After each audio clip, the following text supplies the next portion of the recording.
চুম্বক লোহা জাতীয় যা পায় তার সবই কাছে টেনে নেয়। এমনকি এই চুম্বক উল্টা করলে তার ধারের কাছে আনা সম্ভব হয় না কোনো বস্তু, অর্থাৎ কাছাকাছি থাকা অন্য চুম্বক বা চুম্বকীয় পদার্থের প্রতি আকর্ষণ বা বিকর্ষণ সৃষ্টি করতে পারে। তবে সাধারণ মানুষের কাছে বেশ কৌতূহলের একটি বিষয় হচ্ছে কিভাবে তৈরি করা হয় এই চুম্বক। এটি তৈরির জন্য একটি নির্দিষ্ট প্রক্রিয়া অনুসরণ করতে হয়।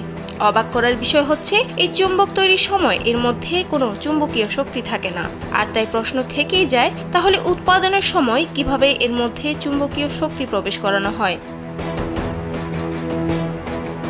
চুম্বক তৈরির সময় এর মধ্যে মেশানো হয় কয়েক ধরনের ধাতু এবং উপাদান। এবার ব্যাংকও আপনার হাতের মুঠোয়। Balance transfer, mobile recharge, bill pay থেকে শুরু করে যা চান সব হবে এক মুহূর্তে। NRBC planet. যেমন লোহা, নিকেল বা কোবাল্টের মতো পদার্থ। এসব পদার্থকে চুল্লিতে ঢেলে প্রথমে উচ্চ তাপে গলিয়ে ভালোভাবে মিশিয়ে নেওয়া হয়। এরপর গলিতেও সেই তরল ধাতুর মিশ্রণকে ছাঁচে ঢেলে বিভিন্ন ধরনের চুম্বকের আকৃতি দেওয়া হয়।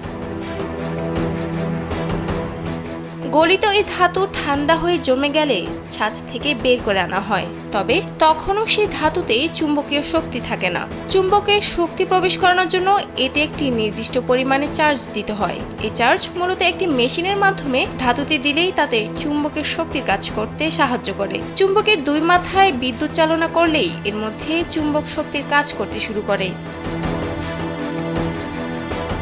চুম্বক আবিষ্কারের পেছনেও রয়েছে গল্প। বলা হয়ে থাকে, এক রাখাল একদিন এক পাহাড়ে তার ভেড়ার পাল নিয়ে হাঁটছিল। হঠাৎই সে খেয়াল করলো তার লোহার লাঠিটি মাটিতে আটকে গেছে এবং আশ্চর্যের ব্যাপার হচ্ছে তার সাথে থাকা সব লোহার জিনিস সে মাটিতে থাকা পাথরে আটকে যাচ্ছে। এই পাথরটি ছিল মূলত প্রাকৃতিক চুম্বক। রাখালটির নাম ছিল ম্যাগনেস। বলা হয় তার নাম থেকেই চুম্বকের নামকরণ করা হয় ম্যাগনেট।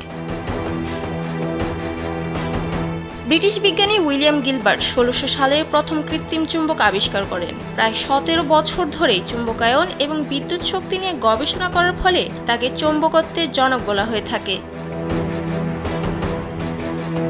মূলত তার গবেষণার ফলে আধুনিক চুম্বকের ধারণা জন্মেছিল।